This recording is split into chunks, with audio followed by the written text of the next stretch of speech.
নমস্কার বন্ধুরা, hour ডিমস kitchen চ্যানেলে আপনাদের অনেক অনেক স্বাগত। আরও একবার আজ আবারও একটি রেসিপি নিয়ে হাজির হয়েছে আপনাদের সামনে। আজ আপনাদের বানিয়ে দেখাবো সয়াবিনের ক্রিস্পি বল বা ক্রিস্পি পকোড়া। চলুন, এখানে আমরা নিয়ে নিয়েছি সয়াবিন, এটাকে একটু সিদ্ধ করে নেব। তার জন্য দিয়ে দিয়েছি কড়াইতে গরম জল করে নিয়েছি, দিয়ে দিলাম লবণ, ভালো করে লবণটা মিশিয়ে নেব জলের সাথে। দিয়ে আমরা দিয়ে দেব সয়াবিনটা।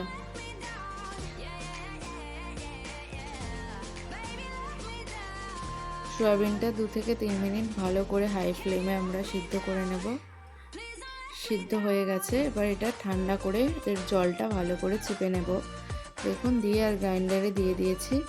এর একটা আমরা গ্রাইন্ডারে গ্রাইন্ড করে নেব। দেখুন, এইভাবে গ্রাইন্ডারে গ্রাইন্ড করে নিয়ে একটা পাত্রে নিয়ে নিয়েছি। দিয়ে দিলাম আদা রসুন কাঁচা লঙ্কার পেস্ট, দিয়ে দিলাম অল্প একটু রসুন কুচি আর পেঁয়াজ কুচি, একটু ক্যাপসিকাম কুচি, এটা অপশনাল, আর কারি পাতা, স্মেলটা খুব সুন্দর আসবে, আর ছোট ছোট করে কেটে নেওয়া কাঁচা লঙ্কা।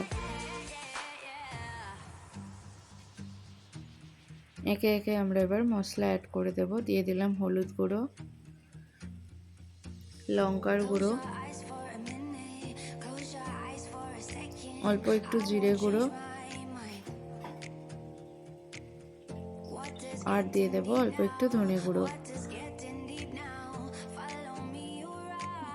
দিয়ে আমরা এখানে অ্যাড করব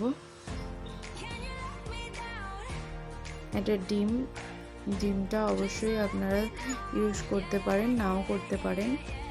ডিম দিলে পকোড়াটা ভাজার সময় একটু ফেনা ফেনা হয়, কিন্তু খেতে খুব ভালো হয়। আর আমরা এখানে বেসন ব্যবহার করছি।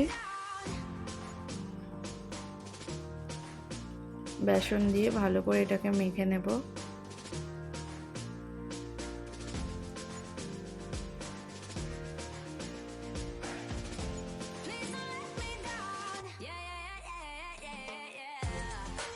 এখানে আমরা অল্প একটু চালের গুঁড়ো অ্যাড করতে পারেন, কিন্তু এতেই এত ক্রিস্পি হবে যে চালের গুঁড়ো অ্যাড করলে আরও ক্রিস্পি হবে। দেখুন, রেডি করে নিয়েছি। এটা 10 মিনিটের জন্য রেফ্রিজারেটরে রেখে দিয়েছিলাম। দিয়ে এভাবে বলের আকারে গড়ে নেব। তেল গরম হয়ে গেছে, প্রত্যেকটা দিয়ে আমরা এভাবেই গোল্ডেন ব্রাউন করে ভেজে নেব।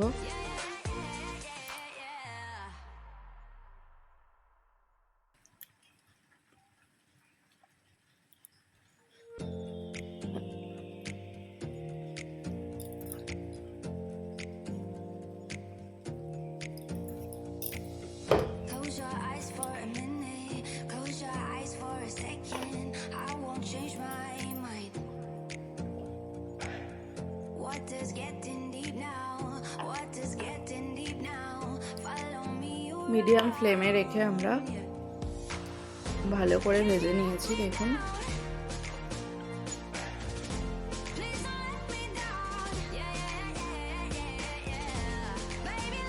রেডি হয়ে গেছে আমাদের সয়াবিনের ক্রিস্পি বল বা ক্রিস্পি পকোড়া। এটা থাকলে সন্ধ্যের স্ন্যাক্সটা জমে যাবে, কথা দিচ্ছি। আর রেসিপিটি কেমন লাগলো জানাতে ভুলবেন না। গরম গরম অবশ্যই এটা বানিয়ে দেখুন। আর রেসিপিটি ভালো লাগলে একটি লাইক দিয়ে দেবেন, আর চ্যানেলটি সাবস্ক্রাইব করতে ভুলবেন না আরও নতুন নতুন রান্নার